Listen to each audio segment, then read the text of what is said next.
नमस्कार दोस्तों, एक बार फिर से आपका स्वागत है। उम्मीद करता हूँ आप अच्छे होंगे, स्वस्थ होंगे। ये न्यूज़ आपके लिए काफ़ी अच्छी आपकी हो सकती है। पीजीटी भर्ती के बारे में इसमें बात करेंगे और बिल्कुल क्लियर कर दिया जाएगा। क्लियर क्यों किया जाएगा? क्योंकि जो आपका कल वाला जो कोर्ट केस था, इसका लिखित में ऑर्डर जारी आपका हो चुका है। क्या मामला था? जो कल आपका केस करने वाले थे, इन्होंने जो जानकारी दी थी उसके अकॉर्डिंग वीडियो बनाई गई थी, न कि कोई अपनी तरफ से बताई गई थी। कई साथी बोलते हैं गलत जानकारी देते हो, कोई जानकारी गलत नहीं दी गई थी। मैंने उसमें बोला था कि लिखित में ऑर्डर आएगा तब सब कुछ आपका क्लियर हो जाएगा। आप वीडियो को दोबारा देख सकते हो।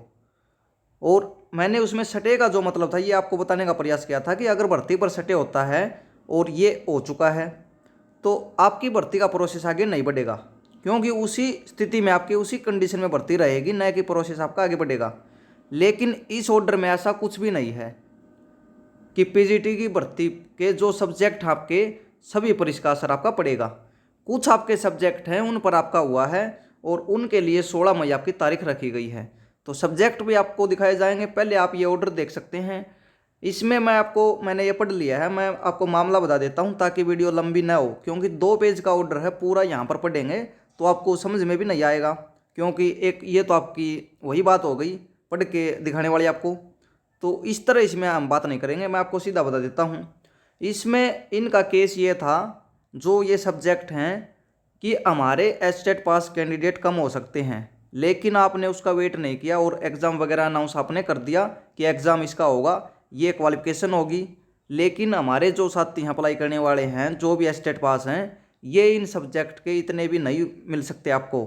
या तो आप इस तरह का डेटा शो करें कि इतने कैंडिडेट हैं, इतने एस्टेट पास हैं और इन्होंने आवेदन किया है, यानी 200 पोस्ट आपकी, 400 पोस्ट आपकी, तो यहाँ पर 500 आवेदन कर दें या 500 से ज़्यादा कर दें या 400 से ज़्यादा कर दें तो एग्ज़ाम आपका लेना बनता है।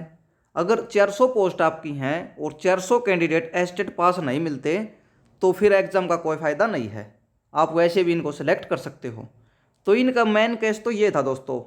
लेकिन इन्होंने जो बताया था, कल बताया था कि 50% और 45% जो आपकी कंडीशन है, इस पर आपका कोर्ट का स्टे है, तो इसलिए आपको जानकारी दी गई थी, लेकिन इसका इसमें जिक्र नहीं है। तो इसका मतलब क्या हुआ? जो आपके पीजीटी के सब्जेक्ट हैं इन पर कोई असर आपका नहीं होगा। अब सब्जेक्ट कौन से हैं जिन पर आपका स्टे हुआ है और इसकी जो अगली तारीख लगी है, अगली डेट जो लगी है, तो इसमें सब्जेक्ट आपके ये हैं: post of PGT in the subject of fine art, music, physical education and political science. केवल आपके 4 सब्जेक्ट हैं: fine art, music, physical education and political science. तो इन पर आपका केस है दोस्तों ये। बाकी कोई भी आपकी जो भर्ती है उस पर केस आपका नहीं है। अब इसका एचपीएससी क्लियर भी कर सकती है। अगर एचपीएससी अगली सुनवाई में इसका डेटा वगैरह यहाँ पर पेश कर दे कि इतने अप्लाई करने वाले हैं और इतनी हमारी पोस्ट हैं, तो ये केस वहीं पर डिसमिस आपका हो सकता है। क्योंकि अगर भर्ती से ज़्यादा कैंडिडेट इनको मिले तो यहाँ पर फिर तो एग्ज़ाम होगा और एग्ज़ाम से ही सिलेक्शन होगा। और जो भी कंडीशन है, रही बात आपकी 50%, 45%, तो इसका इसमें मुझे तो कहीं पर जिक्र नज़र नहीं आया। लेकिन इसका मामला क्यों ज़्यादा था कल?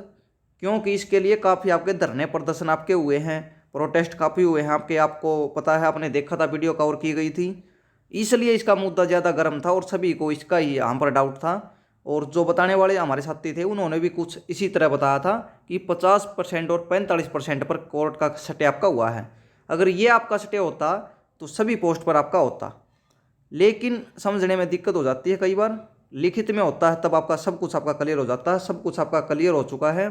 कोर्ट का जो आपका केस है ये केवल 4 पोस्ट पर आपका है, यानी 4 सब्जेक्ट आपके उन पर आपका रहेगा। बाकी इस ऑर्डर को आप अच्छे से पढ़ सकते हो। इसमें कहीं पर यह जिक्र आपका नहीं है कि सभी सब्जेक्ट पर आपका सटे हुआ है, यानी एचपीएससी बाकी आपके जो सब्जेक्ट हैं उनके एग्ज़ाम ले सकती है। कोई दिक्कत नहीं होगी, कोई भर्ती लेट नहीं होगी। ये जो सब्जेक्ट है इन्होंने इन पर जो केस किया है, इनका मामला तो ये है कि यहाँ पर इन्होंने वेट नहीं किया कि कितने कैंडिडेट हैं अप्लाई करने वाले, क्या कुछ मामला है, एग्ज़ाम किस तरह लिया जाएगा, या ज़्यादा मिलते हैं या कम मिलते हैं एस्टेट पास कैंडिडेट अप्लाई करने वाले। तो मामला तो ये है दोस्तों, 50% और 40%, 45% का इसमें कोई भी यहाँ पर क्राइटेरिया है, इस पर कोई भी केस आपका नहीं है। तो जानकारी आपको अच्छी लगी होगी, सही लगी होगी, तो आप इसको शेयर कर सकते हैं ताकि आपके साथियों को भी पता चल सके। और सही जानकारी के लिए आप चैनल को सब्सक्राइब कर सकते हैं। कोई भी गलत जानकारी नहीं दी जाती दोस्तों, जो भी मिलती है उसके बारे में आपको बताया जाता है और जो भी उसमें गुंजाइश होती है सुधार करने की तो ये भी किया जाता है। कोई दिक्कत नहीं होने वाली आपको, आपका एग्ज़ाम इसमें टाइम पर हो सकता है। धन्यवाद।